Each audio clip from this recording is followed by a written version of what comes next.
হেফাজতে ইসলাম বাংলাদেশের সকল ধর্মপ্রাণ মানুষের আস্থার ঠিকানা। হেফাজতে ইসলাম বাংলাদেশ সরাসরি কখনোই কোনো রাজনৈতিক সিদ্ধান্ত অথবা রাজনীতি তৎপরতার সাথে, বিশেষ করে দলীয় রাজনীতির সাথে হেফাজতের কোনো সাংগঠনিক সংশ্লিষ্টতা নেই। নির্বাচনী নিজস্ব কোনো তৎপরতা, কোনো জোট অথবা কোনো অ্যালায়েন্স করা হেফাজতে ইসলাম বাংলাদেশের মৌলিক নীতিমালার পরিপন্থী, কাজেই সেটা করার সুযোগ হেফাজতে ইসলাম বাংলাদেশের পক্ষ থেকে নেই। আমাদের আমিরে হেফাজত আল্লামা শাহ মহিবুল্লাহ বাবুনগরী, তিনি শুধু হেফাজতে ইসলাম বাংলাদেশের আমির নন, তিনি বাংলাদেশের বর্ষিয়ান এবং সর্বশ্রেষ্ঠ একেবারে শীর্ষ আলেমে দ্বীন।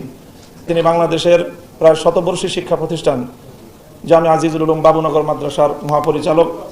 তার মুরব্বী হিসাবে জায়গা থেকে সবসময় ধর্মীয় দিক নির্দেশনা দিয়ে থাকেন। কাজেই সেই হিসাবে বিভিন্ন ইসলামিক বিষয়ে ওনার পক্ষ থেকে মতামত এবং বক্তব্য আসে, এবং আসাটা ওনার ব্যক্তিগত ধর্মীয় অভিভাবকত্বের জায়গার সাথে খুবই প্রয়োজনীয় একটি বিষয়।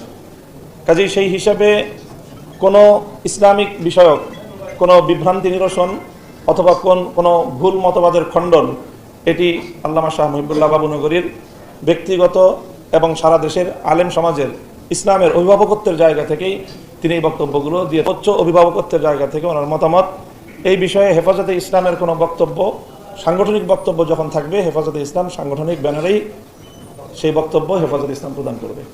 ভোট সহ, শুধু ভোট না, ইসলাম একটি পূর্ণাঙ্গ জীবন ব্যবস্থা। ইসলামের পূর্ণাঙ্গতার জায়গা থেকে একজন ইসলামিক স্কলার এবং আলেমে দ্বীন হিসেবে, যে বাংলাদেশের শীর্ষ আলেম, তিনি সকল বিষয়ে অভিমত দেন।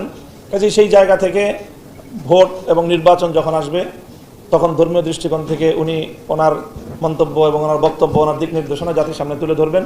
সেই বিষয়ে যে কেউ তার বক্তব্য তুলে ধরতে পারে, এবং দেশের মানুষ আলেম ওলামাদের এই সকল ধর্মীয় বক্তব্য তারা তাদের মতো করে বিশ্লেষণ করবে এবং মূল্যায়ন করবে ইনশাআল্লাহ। এটা আগাগোড়াই হেফাজতে ইসলাম সম্পর্কে প্রশ্ন, যে হেফাজতের নেতৃবৃন্দ অনেকেই রাজনীতির সাথে সম্পৃক্ত, কিন্তু আমরা বারবার বলছি যে হেফাজতে ইসলাম বাংলাদেশের মধ্যে রাজনৈতিক, অরাজনৈতিক সব ধরনের ব্যক্তিবর্গই এখানে আছেন। হেফাজতের মঞ্চ এটি কোনো রাজনৈতিক মঞ্চ নয়। হেফাজতে ইসলাম বাংলাদেশের মধ্যে অনেকগুলো রাজনৈতিক সংগঠনের শীর্ষ নেতৃবৃন্দ এখানে হেফাজতের বিভিন্ন দায়িত্বে তারা রয়েছেন।